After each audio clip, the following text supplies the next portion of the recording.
Special Envoy Hans Gramberg discusses with Egyptian officials in Cairo latest developments in Yemen. Massam demining project dismantles 4,000 mines and an unexploded ordnance during August. UNICEF says lack of vaccines threatens the health of Yemeni children nationwide.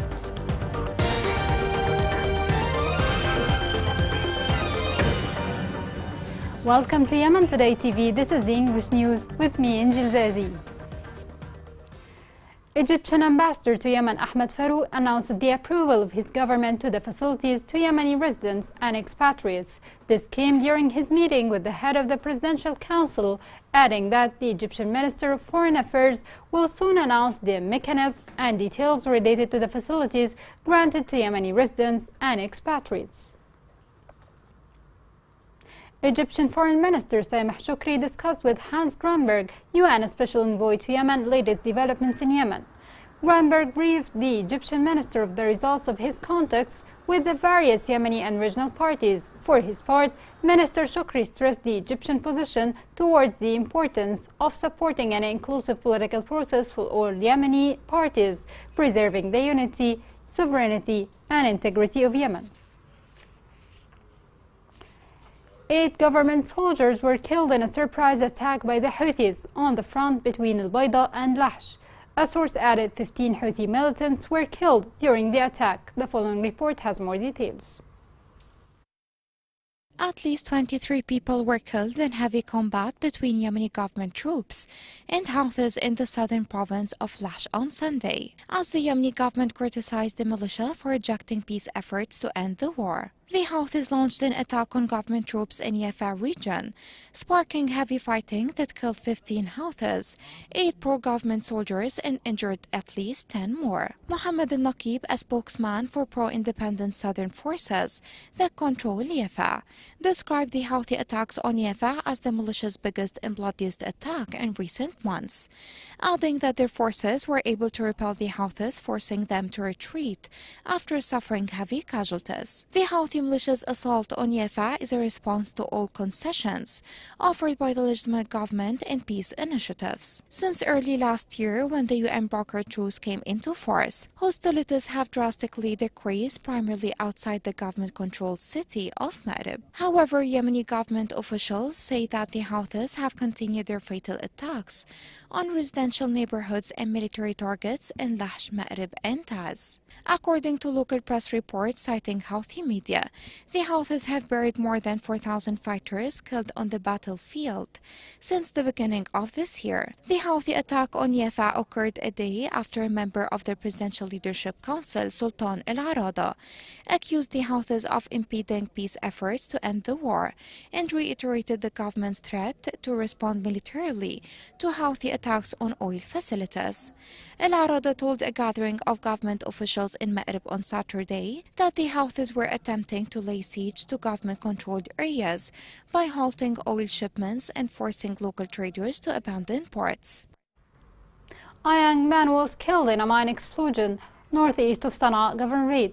Since the beginning of the war, thousands of victims have been killed or wounded, and 80% of the wounded suffer from permanent disability. Massam project announced dismantling more than 4,000 landmines, unexploded ordnance, and explosive devices during August. This report has more. Massam project for the clearance of Yemeni lands announced in a statement the total clearance of mines, unexploded ordnance, and explosive devices from the remnants of the Houthi militia during the past week, in addition to the total clearance since the beginning of this August. The project's operations room stated that the field engineering teams of the project were able during the 4th week of August to clear 1,403 mines, unexploded ordnance, and explosive devices that the Houthi militia had planted in several areas before defeating them. Massam Project Operations Room said that last week the teams were able to clear 11 anti-personnel mines, 67 anti-tank mines, 1,322 unexploded ordnance, and 3 explosive devices. From the beginning of this August until the 25th of this month, the demining teams of Masam project managed to clear 4,338 landmines, unexploded ordnance, and explosive devices. The project's demining teams cleared 219,738 square meters of Yemeni land during the past week, bringing the total land cleared this month to 873,578. Since the launch of the project in mid-June 2018, Masam project teams have cleared 49,106,944 square meters of Yemeni land. From the start of the project until August 25, the field teams of the project managed to remove 412,971 mines, unexploded ordnance, and explosive devices. Numerous international reports stated that the Iranian-backed Houthi militia has planted more than 2 million multi-purpose mines in the country since the beginning of the war, in random ways and without reference maps to protect civilians from a disaster that may extend for decades.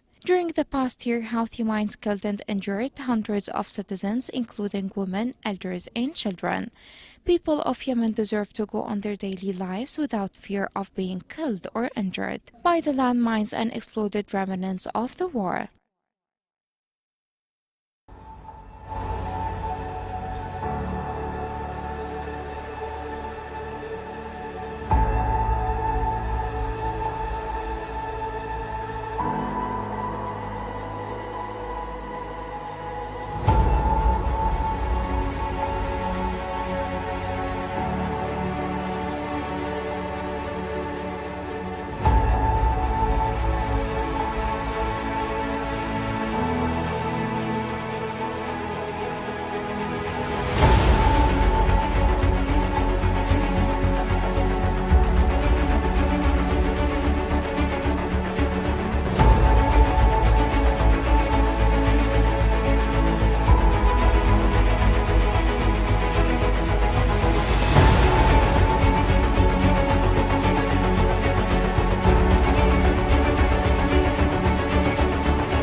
The United Nations Children's Fund warned in a statement that millions of children in Yemen are at risk of contracting diseases if they do not receive routine vaccinations and basic nutrition services. This report has more.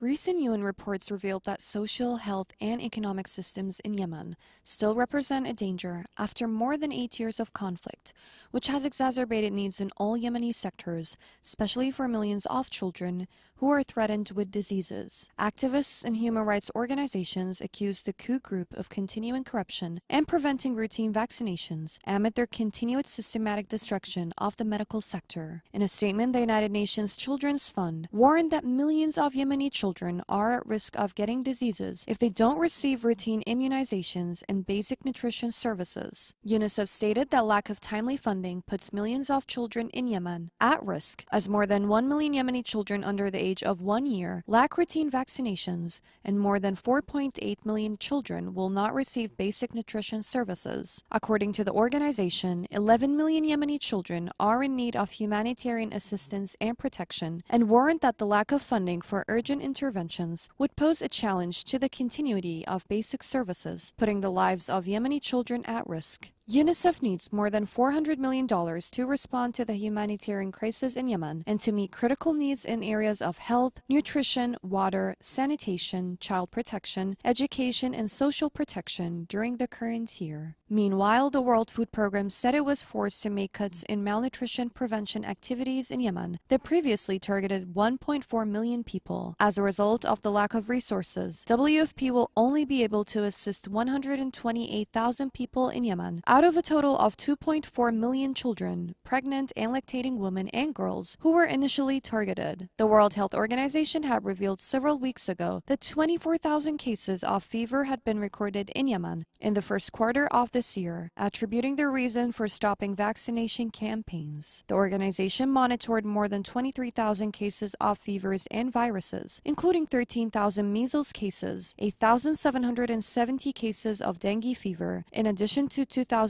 suspected cases of cholera. The peace process in Yemen has yet to make any significant progress, yet Yemenis still have hope for a better future. The World Food Programme tweeted that it will suspend providing food and cash assistance in Yemen by the end of next September. The program said it faces a critical funding crisis which threatens the smooth continuity of its operations. The program warned that this measure would seriously harm millions of people in need and called for urgent global action to confront this crisis before it turns into a catastrophe. Coming next in the news.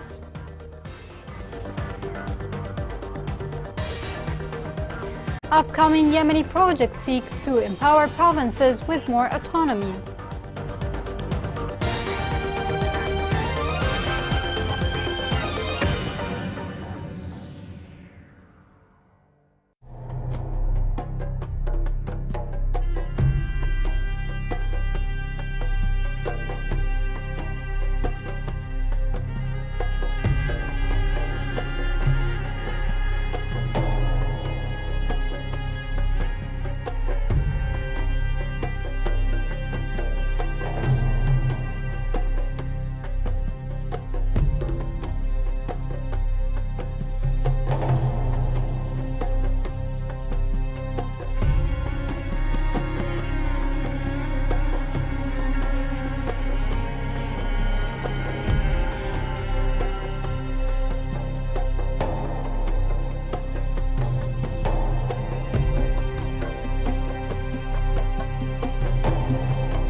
Welcome back. Yemeni officials are working on drafting a roadmap that grants local authorities and provinces greater powers and independence from the central government. The project is expected to target the interim capital Aden, Hadramaut and Taiz in an initial phase before applying it to the remaining provinces. More details are within this report. Yemeni officials are working on drafting a roadmap that grants local authorities and provinces greater powers and independence from the central government after the nearly 8-year war severely weakened public institutions. The project will be implemented in the interim capital Aden, Hadramaut and Taiz in an initial test before applying it to the remaining provinces. The new project aims to empower local authorities and provinces to achieve sustainable economic development involving communities and the private sector. During the war, Iran-backed Houthi militia has managed to forcibly seize institutions in the capital Sana'a. After the implementation of the project, provinces will be able to offer services in collaboration with the private sector. They will have the necessary funding to carry out projects to redefine the concept and the role of the state that will regulate operations and set market and economic standards. The new Empowerment of Local Authorities project focuses on delivering services, local development, and job opportunities for sustainable stability. In Taiz, the local authority launched the new school year in the governorate. More than 500,000 students went to schools distributed in 15 liberated districts in Taiz, while nearly 6,000 students dropped out of education, according to educational sources. The local authority was briefed on the progress of the arrangements, the needs and the difficulties facing the educational process with the aim of addressing them. The Houthi militia has admitted the involvement of its leaders in more than 130 corruption cases that damaged the state's economy and cost 25 billion riyals. The militia-affiliated High Commission for Combating Corruption stated that it is investigating a number of corruption cases related to abuse of office to harm the interests of the state and facilitating the appropriation of public money.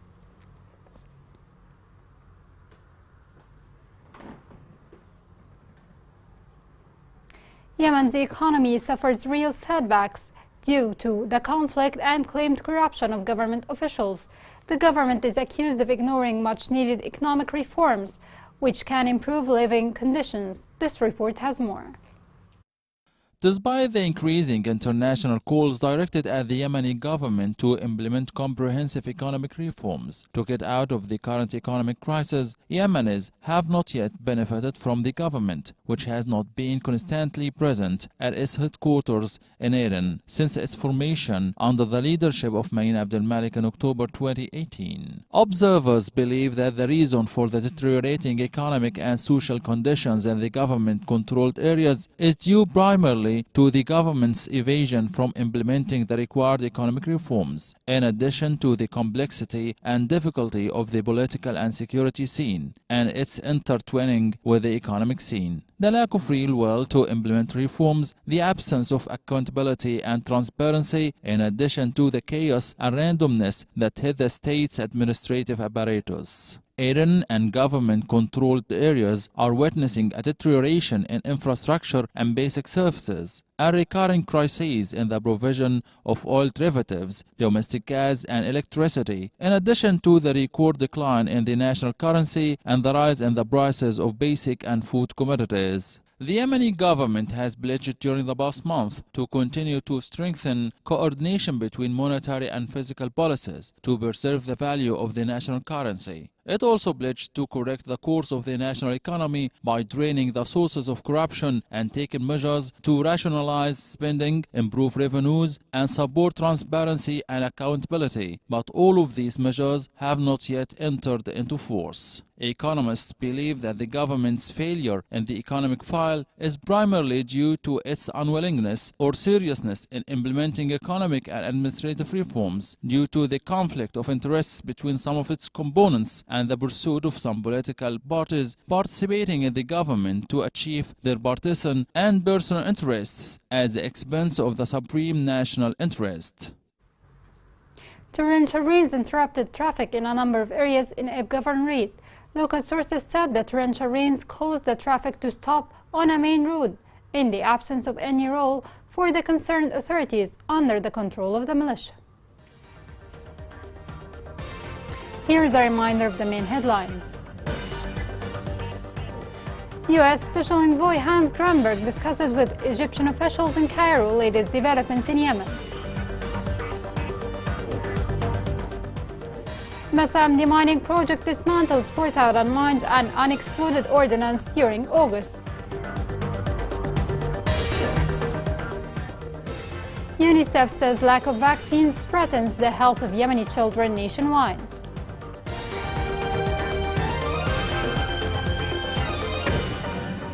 This is the end of the news. It was Injil Zazi. Thank you for watching.